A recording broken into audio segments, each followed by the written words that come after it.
Ladies and gentlemen, this is Amad Rashad Thompson, the host of the iLead podcast, a place where leaders come to learn, empower, adapt, and disrupt. And today, ladies and gentlemen, as we begin this leadership journey, as we take the plunge into elevating ourselves to our next level, I have the esteemed honor, the esteemed pleasure of being joined by what I call a national treasure. Ladies and gentlemen, the first ever guest on the iLead podcast is Honorable Glenys Hanna-Martin. Welcome to you, madam. Thank you so much. Yes. First ever. Indeed, you are the inaugural guest. Man, thank you. Lady That's an Hanna, honor. thank you so much for being here today. Thank you very much. Thank you so much. We are very welcomed. You are, before I go any further, I believe you are an example to generations that have gone, generations that are coming, of what leadership actually is. I think we have aspirations of leadership. We Google what it means. We may have in our mind an idea of what leadership stands for, but you, I believe, epitomize it. And we're going to talk about that journey to leadership and in leadership as we go through our conversation. But I want us to start with, who is Glenys Hanna-Martin? Who are you? Boy, that's a woo-hoo. The thing is, maybe I'm a slow learner, but I still confront situations where I'm learning about myself. And so I'm a work in progress, which I think will continue until the last mile of the way. But I think I'm a product of God's good grace, very wonderful parents, and a good village that surrounded me. I've encountered wonderful people along the way, but I think my parents had a lot to do with who I am, and because they were very activated humans, and that influenced me a lot. So and they were good at what they did. I thought my father was particularly wonderful as a political leader, and so I think I learned a lot from them. I do know I'm very imperfect. Yes. It's something that disturbs me quite a bit here, there, and everywhere. When you say, oh, geez, so peace. So I know that about myself. So I know that I'm a work in progress. Yes, ma'am. But I think the thing that allows me to keep moving forward is that I believe that I'm grounded. And I think that has been the safe launching pad for even when you make mistakes. You know where the grounding place is. For example, my father once told me when I was going into politics, I asked him, I said, Daddy, what's your advice to me? Because at that point he had served for 30 years in Parliament. And he had a very simple thing, and he didn't give me much advice after that. He said, when in doubt, do the right thing. Wow. And so it's that grounding. It's that what are your fundamental beliefs, and that helps to cause you to make decisions, to deal with dilemmas. And so, going back to answer your question in a nutshell, someone who's a work in progress, but who I believe is grounded in what I know is what I believe is important in public life and in service. And I just add that one thing. I think that's the one thing I do understand about my role. I am here to serve. Yes. I serve the Bahamian people. Yes. I serve them, and I do so with honor, with pride, and I'm privileged. So, that people may see service in a certain way. I see service as an elevated plateau. Yes. To be so fortunate to serve a people, and not just a people, a great people. Yes. Called the Bahamian people. So I hope I answered that in a nutshell. You absolutely did. I think, wow, that is incredible. I want to start with the work in progress. Yeah. Because I talked at the beginning of this segment about people assuming what leadership is. They look at it, they glamorize it. I want to be the leader. But they have no idea that even at this stage of leadership, it's still a work in progress. Yep. What does that actually mean to you? What is the term work in progress for Glenys Hanna-Martin? What does that mean to you? Well, I mean, you face circumstances sometimes that are new and that you don't have a necessary comfort level with, and you have to try and figure it out. And so, in that regard, that is a new circumstance that you encounter. I think the other thing too that I think you have to keep reminding yourself, particularly when you attain high office, if you can call this high office and this higher offices, you have to always keep your feet on the ground, because there is a risk that you could sort of lose consciousness of the space that you're in and the role that you play, and you become more self-centered as opposed to people-centered. And I think that there's always a risk with that, particularly when you have this one doing that one, next one doing that thing. So that I always purposefully orientate myself as to where I am and what I'm doing, and how I will conduct my as I execute my duties, so that I don't fall prey to that. So and then you always encountering things. And one thing I do have to work on a little now is my patience. I'm a little, I got to work on that because I tend to get a little hot around the corner. Yes, ma'am. I'm working on that one. Yes. Now that's a work in progress. For sure. And that's a long progress because I still working. And that's the one thing I think I really got to work on. I have my patience level. Sure. And you have to be careful when that gets short and you're dealing with people that you don't get over the top. Yes. But that's what I mean by work in progress, because every day you're meeting new things and new encounters, and you have to be able to orientate yourself appropriately so that you continue to meet the standard that you've set for yourself. Absolutely. You mentioned something just now, Minister, where we oftentimes can't be as aware of ourselves as you just indicated, where I know for a fact that the patience, while God says it's a virtue, it's a little rough for me. I think one of the things that... You have that problem too? I absolutely do. But what I've come to realize is that patience only runs out for me when I'm extra passionate about something. Yeah. And when I realize that the person or things involved aren't taking it as seriously as I do. Yeah. And I think one of the things that I tell my clients all the time is you have to experience your opportunities for improvement. Yes. Versus just saying, well, I have short of patience. Yeah. That's a coward, that's an excuse. Yeah. Versus saying, I am aware that when I get impatient, I show up as A or B. Yeah. And that's what you indicated. Yeah. How have you been able to say, okay, Glenys, now you're getting to the point where you got to catch yourself and realize that. Yeah. How do you do that? How do you actually check yourself and then move forward still? Well, sometimes it's not in the moment. Okay. You reflect on it. And that's the one thing I do feel kind of good about myself, is that I think I'm able to objectively analyze and to accept where I may have been, going in a direction that is not correct. And the question is, what do you do next? So I think that happens, and then you seek to sort of redress the circumstances. But the truth is, when that does happen to me, it is what you've just described. Yes. It's when you believe in something, when you believe everyone's committed to the same thing, and then you find you're going in that direction, and you listen, man, you serious? Yeah. So it's things like that. But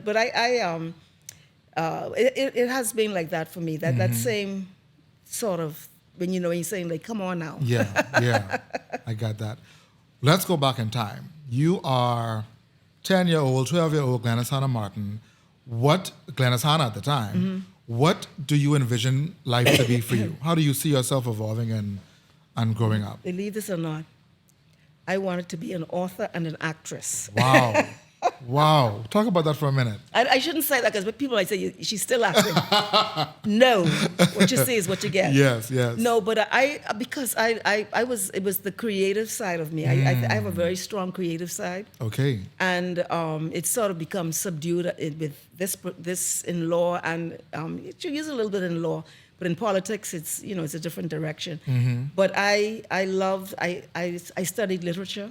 So growing up, I loved, we used to do plays, and I loved reading, and, I watched TV, and as I got a little older, maybe 14, 15, I formed a group in Queens College, and we did skits, such that we could even, people would come and pay, believe it or not. Yeah, a couple of dollars. I mean, not much, maybe $1 at the door. But, I was very creative, and I had a lot of energy. Wow. A lot of energy, and it really was, the reality was really constricting, because I just had a lot of energy, and even as older, some people in school might have thought I was rambunctious or something like that, or they might have used other words Yes. to describe me. But I had a lot of energy, a lot of creative impulses, and I was young. Yes, yes. So then, as a person in your mind thinking, I'm going to be an actress, or at least want to be an actress one day, I want to be a writer, I want to do things creatively, how do you move from that creative space to law, to formal education and becoming a legal, expert? How do you do that? I think that at that, there's some realities. I'm not going to be an actress. I mean, at some point, and to be honest with you, I learned that very quickly. I mean, no. This isn't for you. No, I mean, I didn't. It was just a little childhood sort of a dream. But I've always what I have always felt, and it's because of the way I was raised. I've always felt motivated by causes. And disturbed by things that didn't seem in place, and so there was a lot of that when I was in school. I was very active in that way, and so I went off. I studied literature first, and then I worked in the Ministry of Education, in their they call it personnel, then it's a human resource issue area, which is ironic now, and you see where I am now, but. I was able to gain an insight into teachers, into educators, and that was a wonderful experience for me. And then at some point, though, I decided I'm not going to stay in the public service doing this all my life. And wow. I came from a family of lawyers, and so the foundation was there. So it was sort of a natural thing that I avoided initially, and I just ended up doing that, going that way. So that's really how I got into law. But it was really laid out for me almost. Because of the family. My father's a lawyer. My mother was in the law firm. I had two brothers who were lawyers. Wow. And so it was just me out there sticking out like a sore thumb. Yeah. Uh-huh. Yeah. So, Minister, you mentioned when you were younger, you were involved in a lot of causes. And I believe that leaders should be cause agents. Leaders should be people that cause things to happen. If they are not causing something to happen, that means you're letting something happen. And that's dangerous. How have you used cause to make your stamp on leadership, to affect people's lives, to make things better for those around you? I have to keep going back to my parents, because I was brought up in a household where my parents were revolutionaries. I could only put it that way. Yes. They were on the ground, grassroots. They were fighting. They were seeking political, social, and economic change. They were very progressive. They were fearless, and they were serious and committed. And so I grew up with these two parents imbued in this thing. And so, like for them, for my father, going to work would be, sometimes taking a case. For example, he had a case, and it was him and two other lawyers, Cecil Whitfield and Lyndon Pindling. They took a case of 3 Cat Island women farmers who were cited for contempt. Their MP was quieting the land, and he had a penchant for finding land. I won't call his name, but he's well known. He's gone and died and gone now. Yes, ma'am. But he was quieting land in his constituency, and these women claimed that they had been on it in long and undisturbed possession under the Quieting Act, and that they were adverse claimants in this matter. And the court had an order that no one should burn the land or do anything on the land during the case. And an allegation came that they defied the order. And these were 3 ordinary Bahamian Cat Island women who were farmers who ended up in Fox Hill Prison. And wow. He was one of the lawyers for them. That's one of the cases that really influences me, because it talks about on a number of levels, which I won't go into now. But growing up around that kind of thing where, where people, parents, they cared about people.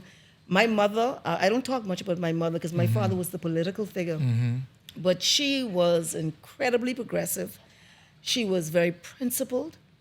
and she was like a straight line on things and what she believed in and which were right and just.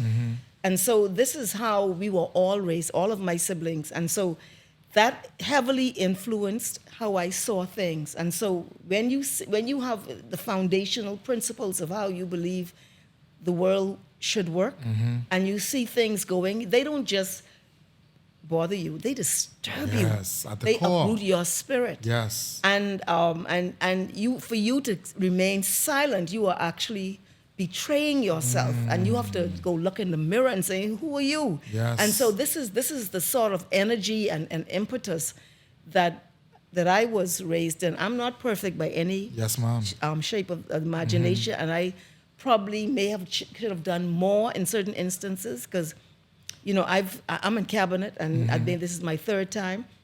And sometimes people may say, well, how you agree to that? And there are things, you wonder, you think about it, you've made concessions, but you look at the bigger picture, because you're there, because you could still stay there and do more, greater good. So it's a weighing thing. But, that is how it's held to me, the foundational viewpoint of how things are or should be helps to dictate your actions and what you're motivated by. This is so good. This is so good. When you talk about that point for a second, because a lot of people shy away from making the necessary decisions. A lot of people in leadership do what's easiest to do or what is going to benefit them most. You also said just now that somebody might ask you, how could you agree to that? Or you've made some concessions where linearly, my gosh, this is going to affect somebody adversely. But in a granular perspective, from a bigger picture perspective, it's for the betterment of the people. Right. How have you stayed true to what you to that foundation you're talking about? Because you referenced it several times already for the hour. How have you stayed true to that? How have you remained formidable in that regard? Well, the thing you say about just it's easier to do, that's harder for me. It's harder.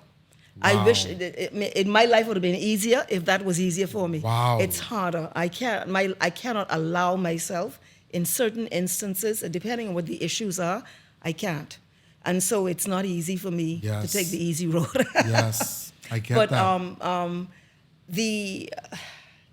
When I say that the bigger picture, I'll say this. Sometimes how do you say it diplomatically? Sometimes to stay in the space, you have to make concessions because we have collective responsibility. Sure. So to stay in that space, because I know in that space, I might be able to have stronger influence in more important things, as opposed to making a particular decision or something, the be-all and end-all of whatever. Yes. And so sometimes you've had to weigh it and look at it in the bigger picture and say, I could take it and keep moving. And so that I'll be honest with you, that has happened once or twice. Yes. But only because I'm very stringent, or what's the word I want? Very polarized in my viewpoint, and so I have strong views, and sometimes you have to be careful with that too, because it could you have to be able to see the bigger picture. You know what you believe, but sometimes there are nuances that you have to acquaint yourself with, and I've learned that. That's one of the things I have learned. You have to be look at the entire thing, and so that's what I meant when I said that. Yeah, I think one of the things that's standing out to me in this particular moment, Minister, is that there's a level of self-awareness, there is a level of unshakable foundation, and there are principles that you hold dear to yourself that have taken you through your journey in leadership. Yes. What Minister Martin is saying here is that you can't be flaky in leadership.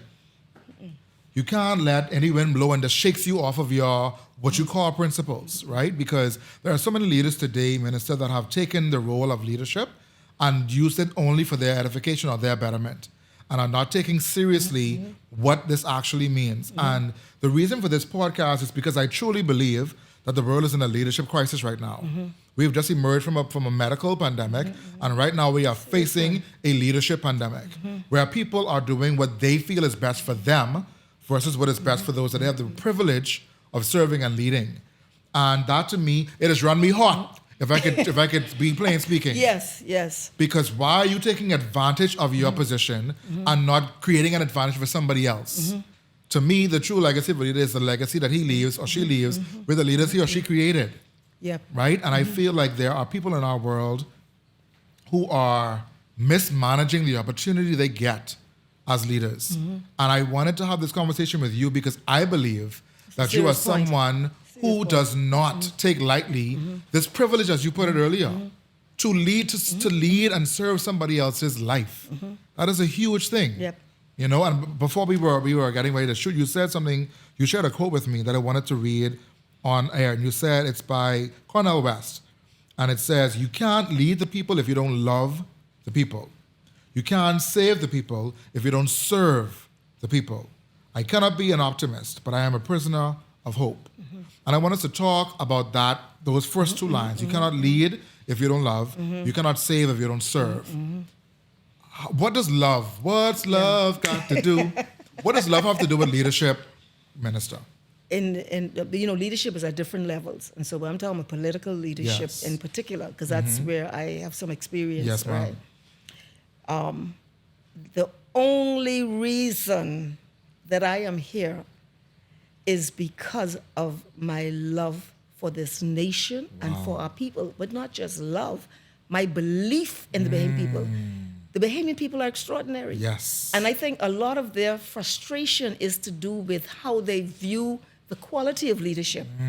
And I always say, when Bahamian people make a decision at the polls, I don't second guess it. No, because they mean I that. did it once, and I got to think about that one. I was saying, that was a long time ago. But I have been on the receiving end of their decision making in terms of being in government and lost. Yes. And I don't question it. I accept it, and I keep moving because I respect our people. They know what they want. Yes. The Bahamian people know what they want. I get disappointed with things we do, the levels of violence.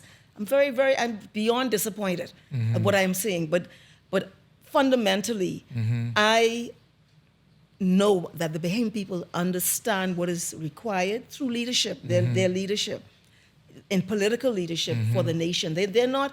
It ain't gonna be the beer, the liquor, and all that. People saying that's what it ain't. That no way. You might have one or two people that you might get one or two votes like that, but the Bahamian people value their political landscape, and that is why generally we have one of the highest voter turnouts in the world. Bahamians come out in full force. Now during the pandemic, it was much lower. Sure. And we have to figure out whether it was pandemic or whatever it was. But generally, Bahamians come out in excess of 90%, and the world talks about it. They participate, and they are engaged in what happens in this country. Yes. And they're concerned with their children, what kind of future their children are going to have.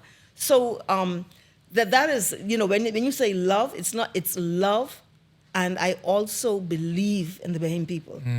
It's not easy. Yes. This is not an easy road. I might as well tell you. It's not an easy road. You got me singing all the songs today, Minister. Wow. It's not an easy road. But that's why I love that quote so much. He said, "You can't." Say it again. You can't lead if you don't love. If you can't lead, you can't save if you don't serve.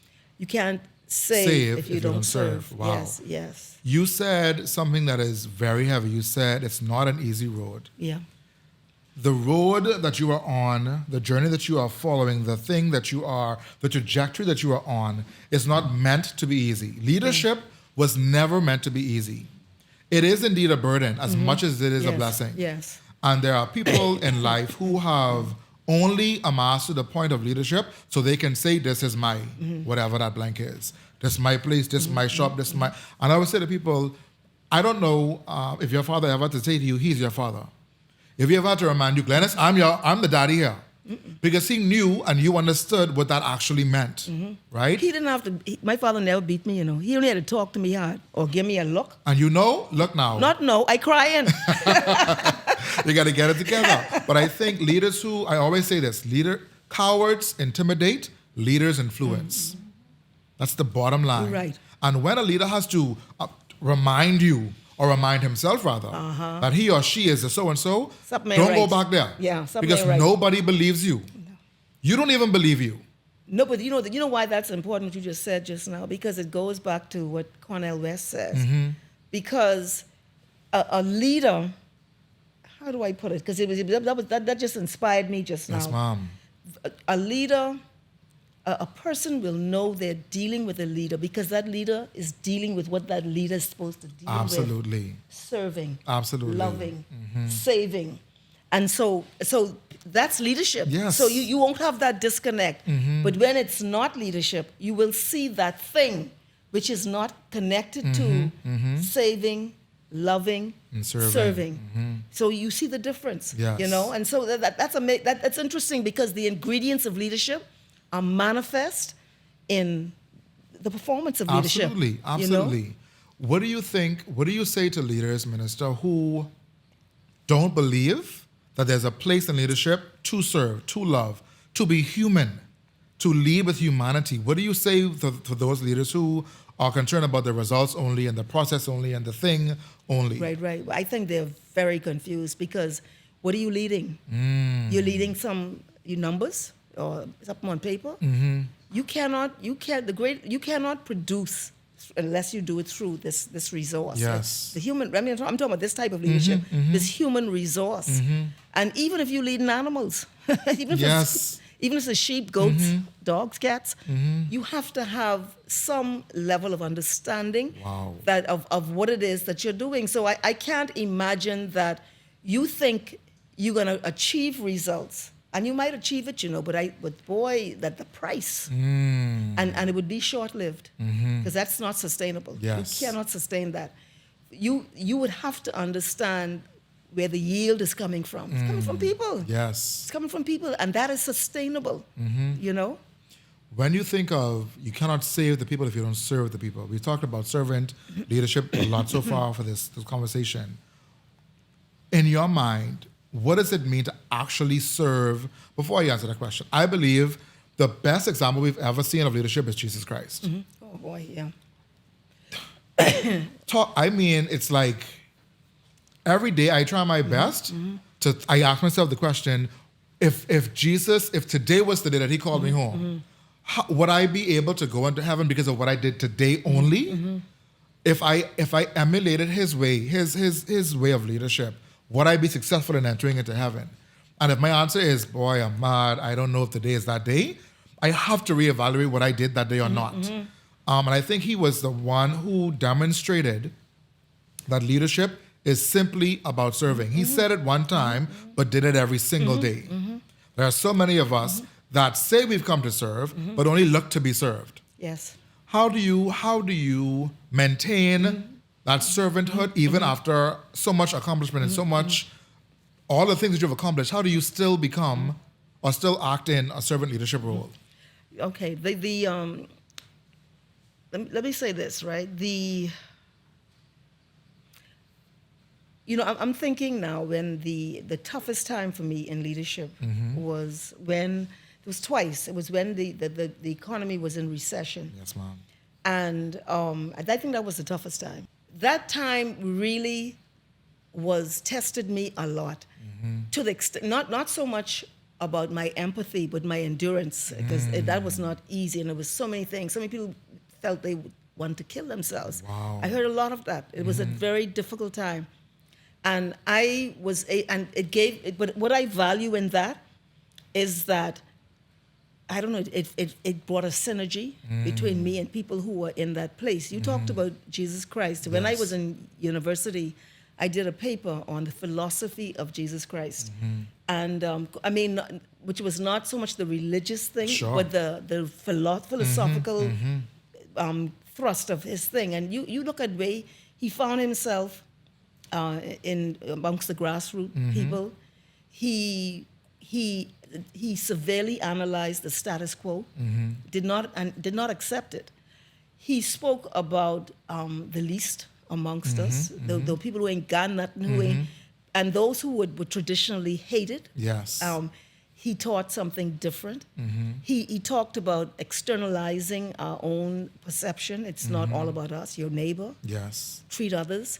And even, the Sermon on the Mount with the bread and the fish, that miracle. Yes.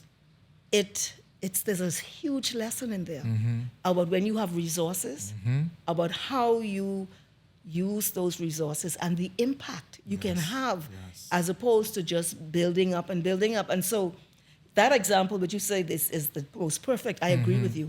But it's really hard to meet that Absolutely. you know. Absolutely. But I think philosophically, the world has a lot to learn from the lessons that came from his life. But we sort of put it in the church place, but it was pervasive. It's in everything, everywhere, every house. When the woman the prostitute, who they were stoning, he stopped it. And he said, who amongst you? Who? Because, we have this tendency, we want to judge people. And I'm probably guilty of it myself. I guys have to work on that too, Yes, you know. But, you have to, it's the whole different outlook of the world and people and your fellow man. So I agree with you that is a critical lesson for all of us in leadership. I think the reason I wanted you to open this podcast, Minister, is because I consider you a disruptor. And I mean that in the most impactful and meaningful way. Because you cannot be a leader and leave things as you met it. It is impossible. No. You cannot be a real leader and leave a circumstance the way you met it when you got it. No. And that's the reason this podcast is called iLead. Yeah. Because I learn, I empower, I adapt, and I disrupt. I don't disturb. I don't destruct. Right. I disrupt. And Jesus came in and disrupted everything we knew about leadership. Yes. Right? Yes. He was also a collaborator. Jesus built a team. He surrounded himself with people who he knew would make sense, but who he also knew were flawed. So everybody ain't good at everything. No. But when I need this, I can call him out. When I need that, I can call Glenys. He surrounded himself with the best team possible to do the best work possible. He knew their weaknesses too. He knew that. He knew that he wasn't building a perfect team. He was building an able team. Yes. A team who could go out and carry out the work. Yes. Vision carriers. Talk about collaboration and talk about using what you have those resources, using the people on your team and helping them to see this thing through. How does that pan out in the leadership journey, you think? I'll do it in two levels. One is my constituency level. I met with my team last week, right? And we sent teams out to see what is what. Of course, 1 and 2 say they ain't see me and all that. You hear a lot of that. I got to work on that part too. Yes, ma'am. But what I said to them, and they've been with me, this is my 5th term all along. Almost all of them, they've always been with me. Wow. I said, listen, we're not going out. We're not looking for a vote. I said, the thing about us, we care about people, and my team cares about people. Yes, ma'am. So maybe it's that collaboration. We find that common space. And I think because we share that shared view, we are able to achieve a lot of things. Yes. In the Ministry of Education, when you talk about disruptor, I'm not an educator, I'm not a teacher or anything like that, and I'm not a specialist, I got no PhD in education. Yes, but the one thing I know is that we are not yielding the results from our children and young people. No child should come out of school can't read and write. Yes. It's not acceptable. I'm not accepting that. No way am I accepting that. But when you look at the high school diploma, you found that only about half of the students are getting it. So we looked at it. We formed a committee. Most of them were educators, but they were not all educators. They moved nationwide. They spoke to the community, to teachers, to children, to parents, and then they made recommendations. And out of those recommendations, we modified the high school diploma. As a result of that, because they were saying that some of those conditions were like, they call it double jeopardy. We were actually penalizing inadvertently students with the criteria. So we made those changes. One of the things we did that I felt really good about is that there was a practice that if you did not get the high school diploma after being in school all your life, 17 years old, you could not participate in that end of school life graduation, whatever they call it. So you would go home after 17, whatever many years, 12 years of schooling. You didn't get your high school diploma, plus you don't get to mark it, and you go home. And then the ones who got it, they would have the big thing, which is good. We stopped that. We said, and a Bahamian professor in the United States told me that she said that walk is the walk of hope. Wow. The walk of hope. Wow. And the fact that we were doing that, inadvertently you demoralizing You tell somebody you in will a never be. space where we are seeking to, capitalize on who they are and what they are as the educational space. So things like that, we made a decision that we're not going to accept the outcomes that are substandard. We looked at the GLAT results and we saw over the 10 years, it's just, not satisfactory. So we're doing some things. I pray they work out. It's an inexact science, but the one thing we can tell ourselves, we're not just going business as usual. Yes, And yes. children who can't read, we're going to pull them and we're going to teach them to read and show they have literacy. We've also created a stronger pillar for technical and vocational education because young people are differently motivated. It's not whether you're dumb or smart. Young people are differently Yes. motivated, and if that's how you're motivated, you don't become a physician or do physicist. Yes. You want to do computer, or you want to do solar energy, whatever it is. You want to be a carpenter or a joiner, whatever. We want the system to facilitate the passions of young people, and so this is what we've sought to do, and we've not accepted the status quo. Yes. And so the Ministry of Education, the team there, because that was the original question. Yes, ma'am. The team has been extraordinary, extraordinary. It's been one of the most gratifying experiences I've ever had with the team at the Ministry of Education. Wow. Wonderful team, hardworking, focused, disrupting. Yes. Everyone Yes. disrupting right Yes, now. yes. What stands out to me is that this is a lesson in strategy and collaboration. You cannot expect to accomplish a goal without first having a plan. That's the first thing. Yes. You cannot have a plan unless you know what you're trying to resolve.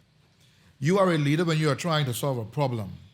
And the minister has indicated that as I take on a problem I want inherited, right, that is probably generational. Yep. I will not. Yeah. I have determined in myself Moving. and gathered the people around me that we all agree we will not leave this the way we found this. Yes. You have to realize that as a leader, your responsibility is to leave the world, your space, better than you found it. You have to have a strategy for that. You have to have a mind for that. You have to have a plan for that. And you have to have the team for that. No man is an island. I always say to my clients and to in my workshops and whatnot, that the best example of a collaborator was, again, God and Jesus Christ. God had already made the earth. It was done. Then he said, wait a minute, man, it's pretty. Be nobody to run around and enjoy this. Let us create man in our image. Who was our? He was already collaborating from that point on. Yes. And then said, now I done create him, he can need somebody to walk around with too. I'm going to give him somebody to play with. And so then the world began. Not after he had set the sun and set the sky. Right. It was once he had created someone that can enjoy it. Who are you creating? What is the circumstance that you are bringing life into? There are two things I want to talk about, Minister. You said that we're in a generation now where this generation, I am still a very young man, but Minister, there's a different thing what's happening in the world today. The world is a different place. And it's almost to the point where it's frightening sometimes. How have you managed to remain relevant and effective as a woman of a certain generation, leading the next 2, 3, 4 generations? How have you managed to do that? Well, that's a good question, I think because I believe there are certain constants, despite the changes, despite the high technology, all of that. I think there are certain constants as humans, human beings. I just think there's some fundamentals. Yes. And I believe if you are, I'll give you an example. And I think someone told me, Wilchcomb told me this, and Pinling said this, that the Bible was written a long time ago. Yes. But its relevancy. Relevant. It has not shifted or changed. And I think it's the same thing in leadership, the principles, the values, the modalities, the way in which you bring it. Yes. Because of course, the pastor back in 1960s might not necessarily have the impact you would have with a 2024 pastor, but it's the principles, and those are the things that I stay married to, the principles, And so I think that I think that's what it is, because as human beings, no matter where you come from, you could come from Skyline Lake or you could come from Baintown. We fundamentally, we're all the same. Yes. And fundamentally, we have to live in our heads.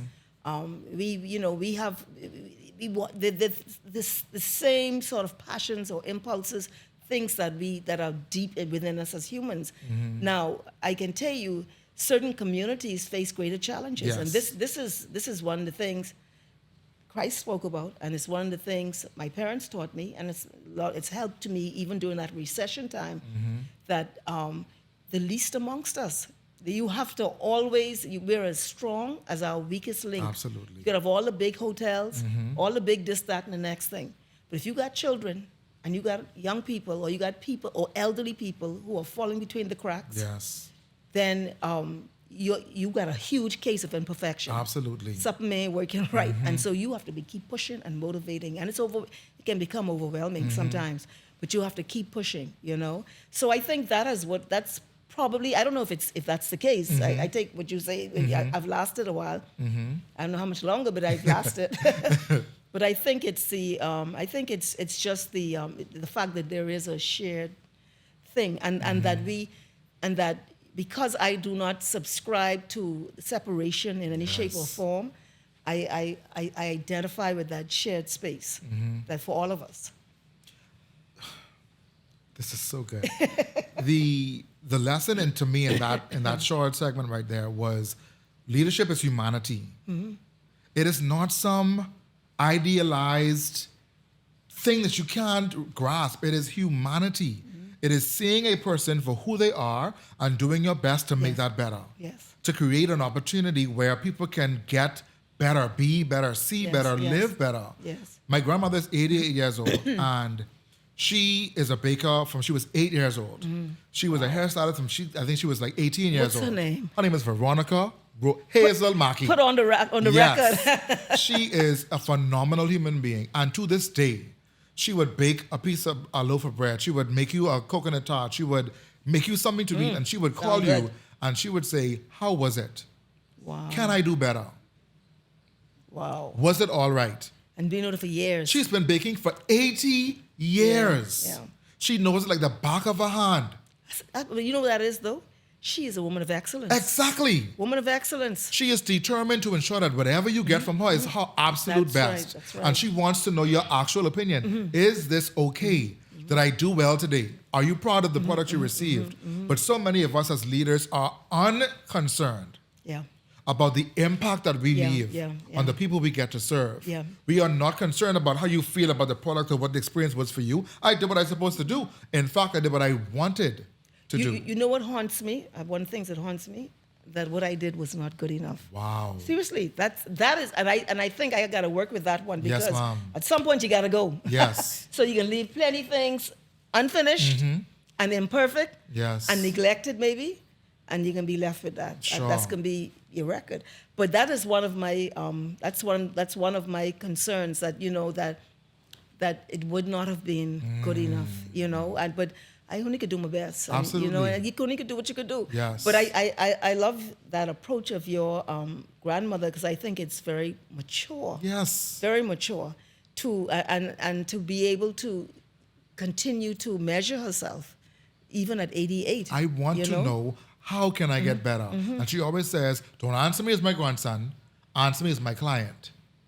Did I meet your expectations? She's dangerous. And I'm like, Mom, how? First of all, if something was wrong with it, you ain't gonna never hear it from me.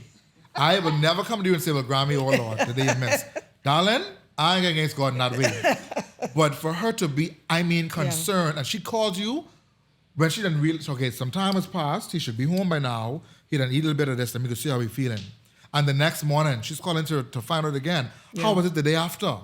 She is concerned about the legacy that she's leaving. And there are so many leaders in the world today, Minister, who literally could care, and they don't have any ounce of care for the impact they make. Yeah. You said this now, I am concerned that I may not have done the best or the most I could have done. Yeah. That to me is a testament of a true leader. Because for you to think, with all that I have done, that there's still something that I could not or could have done better or should have done better Yeah. is a level of self-awareness that so many people will never ever amass to. Yeah. When you think of your journey, when you think of all that you have accomplished, when you think of all that you have endured as a leader, what has been the most rewarding part of it?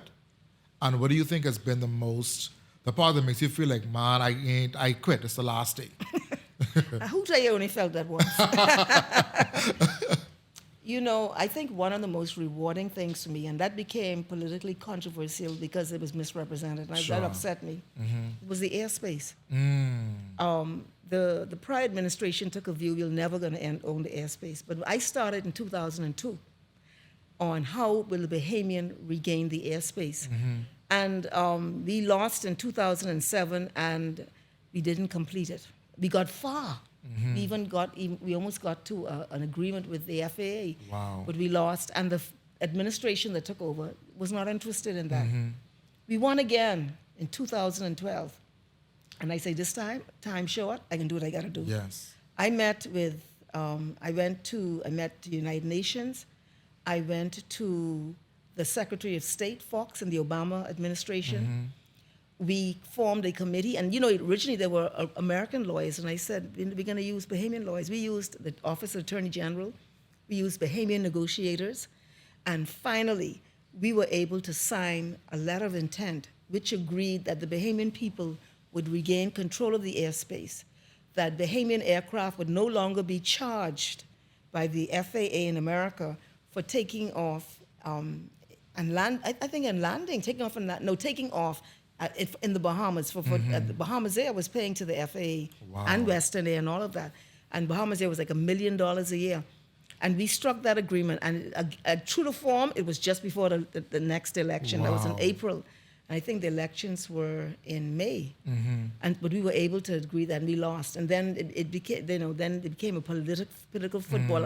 I was even accused of not doing anything with the matter. But that was one of my proudest moments, because when I was in the room with the Americans when they signed, and I held up, there's a picture of me holding up like this. Yes. Because it spoke about the Bahamian people making a huge advance in the global reality. Wow. So I think that was one, if not the proudest, one of the proudest moments that I've had in my life, in public life. We've done a lot of, we did the redevelopment of Lyndon Tindley International Airport. We overhauled the aviation sector. We automated the road traffic department, on and on and on and on and on. But I think it was that because that accomplishment meant something. Yes. To all of us. And so that was the most thing. And the thing that says, oh, I give up, it's like, it's, I don't know if you ever heard the myth of Sisyphus. I talk about this a lot. It's a myth, a Greek myth, I think it is, where Sisyphus is pushing this boulder up a hill, and he gets up so far, and then the rock roll him right back.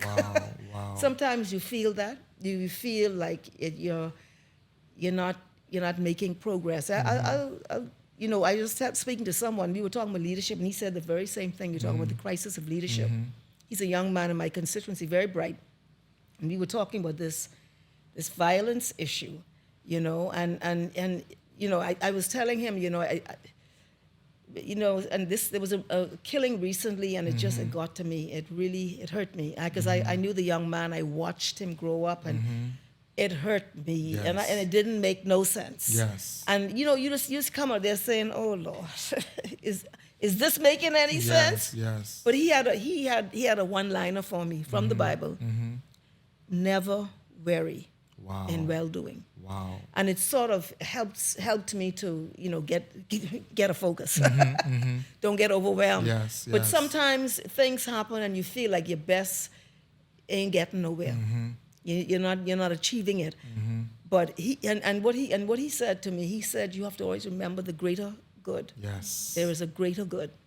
And so that was very helpful to me. And it's just, he's a young man out of the community, very smart, and I think he has a bright future. Yes, ma'am. But so the things like that, When you think of the word legacy, because this show is also about helping leaders build their legacy as a leader, what would you want, or what would you say when it's all said and done, when you have done the last thing and God has called you home? What do you want the legacy of Glenys Margaret Elaine Hanna-Martin to have been? You know, I sort of kind of should think about that. I don't know if there is going to be a legacy. I'll be honest with you, I don't know. You don't know. I think what I would, if I have a legacy, it would Yes, be ma'am. this, right? It would be that, because my engagement, this is now, I'm in 22 years in Parliament, Wow. 3 times in cabinet. My engagement has been about certain things, and even in education, we're trying to see certain things. We want children to come of their own, Yes. and at basic be able to read and write. Don't come out of school, can't read and write. Yes.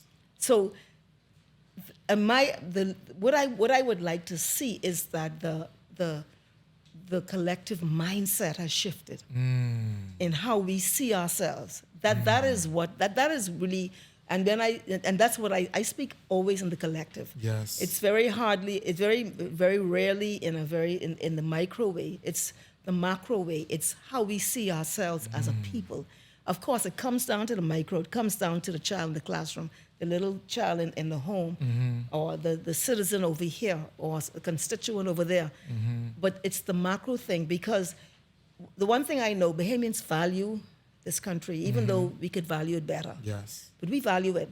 We love our flag. We're patriotic. We love our athletes. We love when children, young people do well. You go on Yes, social media, yes. when you put an attainment of a young person, people go crazy. So we know we got that in us. Yes. So we know that collectively we have this space that we all share together, not individually, not in our house. There's this space that we share together, and we have the same identity. Jeez. It is. I would like to see that we come more strongly connected in that collective identity, because I believe once you do that, the individual, of course, you need the individual for the collective. Sure. So what comes first, the chicken or the egg? But that is what I would wish to see, and I don't think that would be so much my legacy as my part of. I would have been a part of that effort to make that happen, and so that is what I'd like to see. I want a better country. I'd like to say I have 2 grandchildren now. Yes. One is 8 and one is 10. And I have children. There's some in their 30s, early 30s. And so when I have a daughter, she's 42. I had her early, so don't judge my age by that. But you know, this thing has value, and Yes. it has value beyond me or you. And this ain't about me or you, because Yes. when we're gone, we may be remembered, we might not be remembered, but we want a qualitative space. We don't want a space like maybe a country to the south we're seeing right now. Absolute chaos and violence and suffering. We don't want to see that. We want our people to, and Haiti, I was speaking about Haiti. Haiti has beautiful people, Yes. and it's a rich legacy, but they have social chaos Yes. and political chaos. I want our people to not just thrive, but to, I mean, what you call it when you excel up there in the stars. I soar. Yes. To soar. I want our people to soar. So if anything comes out of my engagement, it would be that I lent a voice to that effort. Listen, what I hope and I trust that you get a sense of what true leadership is from this conversation. I asked this young lady, what would you like your legacy to be? And she reframed it and said, I want our country to be better. My effort is to collectively make our country a better place. The responsibility she has in public life and in leadership is not one that is served, while it may have served her through our accomplishments and accolades, it is one that she is dedicated to see through. And she is determined will not be left undone as long as she could help it. The word that comes to my mind, Minister, is formidable, but servant. I maintain you can't be leader and be flaky. You can't be scary. You can't be wavering, man. You got to know what you want to do. At the same time, you build a strong team, you edify that team, and you serve that team. Yes, and it's You serious. serve the people. It's You serious. take the thing seriously. Yes. if you look at the examples that you have in history, any good leader took that thing seriously. They did not just say, well, anyway, we can Look see how at go Christ. tomorrow. You go Look back, at Christ. Go back to your original thing. You see where he found himself? My Lord. You see where he found himself? In a serious dilemma. On a cross. On a cross. And you know, and he saw it coming. Indeed. And that's the difference. He saw it coming. I see what I have to do. Yeah. And I write in my book, I say I think that was the one part of the humanity where the one time we saw Jesus' humanity. Man, daddy, look, if we could just let this, we ain't gonna tell Mary them ain't got it. No, we ain't gonna tell Joseph them it could be all right. And in a second, you realize, wait a minute, I'm taking this seriously. This is an assignment for me. Yeah. My will be done away with, yours elevated. Yeah. And when you put yourself as a leader in that situation, when you decide, I'm going to put the will of the people before mine. Yes. He couldn't do it. He couldn't. He couldn't. That's what I was saying. It's harder to do the easy thing. It truly is. It It's truly harder. is. This conversation has been so good. Thank you so much. Thank you for the opportunity. Thank Absolutely. you. Better champagne. We can pop it. We can pop it. We can pop it. This is a blessing for me, Minister, because I want people to see, and I really hope it shined through that leadership is humanity. This young lady came on this chair with me today, and she expressed Young lady. humanity. She expressed humanness, if you will.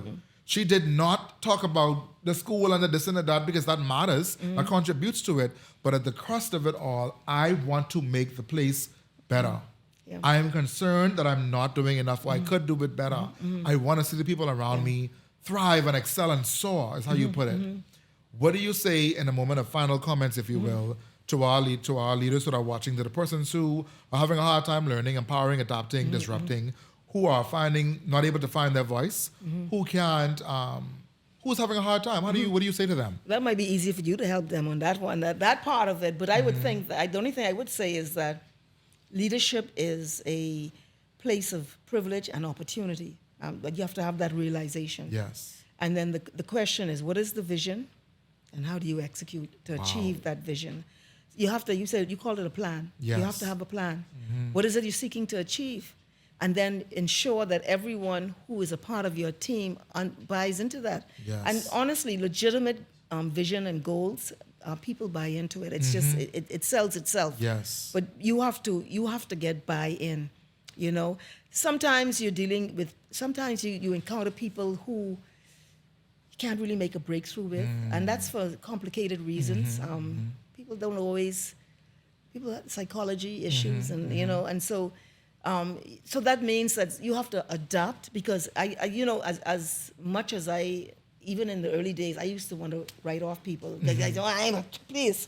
Yeah. You come to realize that not everybody comes through the world in the same way. Wow. So I try to exercise patience with people to make that breakthrough, so that you can break through all of that, whatever they have, whatever the issues are, and so you're able to bring them along. So sometimes it requires adaptation in how you do what you do. Some things are not negotiable, and you could, that it is what it is. And but some people need more work because of whatever. Yes. And so I have tried to discipline myself to have the patience, and the empathy, to work with people who, or to have patience with people who ain't getting it quick, fast, and in a hurry when I ain't got no time. Yes, ma'am. Yes, ma'am. This has been an incredible opportunity for me. This has been as much of a blessing to me as I hope it has been for our audience. You have made history, ladies and gentlemen. You have just witnessed the very first episode of the iLead podcast, a place where you have come to learn, empower, adapt, and disrupt. It has been my absolute pleasure, Minister, to have sat with you today. Thank you. And have this conversation. I believe that people's lives will be changed by way of this conversation. People will be able to touch and become more in touch with humanity, and realize that this is all about the people we get the privilege and honor to serve as leaders. Yes. If you are doing this for you, stop doing it. Yeah. If it is not for the people you get the honor and privilege of serving, stop doing it. If you realize, however, that you may have been going down the wrong road, that's not a damnation. This is the moment of salvation. Join us in our quest to build a legacy of leadership. Minister Glenys Hanna-Martin. Thank you very much. God bless you. Is this the champagne, yeah? Indeed. Let's toast to Toast. that. Let's toast to that. Toast. Congratulations to us Yay. for having the first Thank you. episode of the First iLead ever. podcast. We are Thank so you. grateful. Thank you so much, Thank madam. you, God bless thank you. Appreciate it. Thank you. Indeed. Yes, yes. Very good.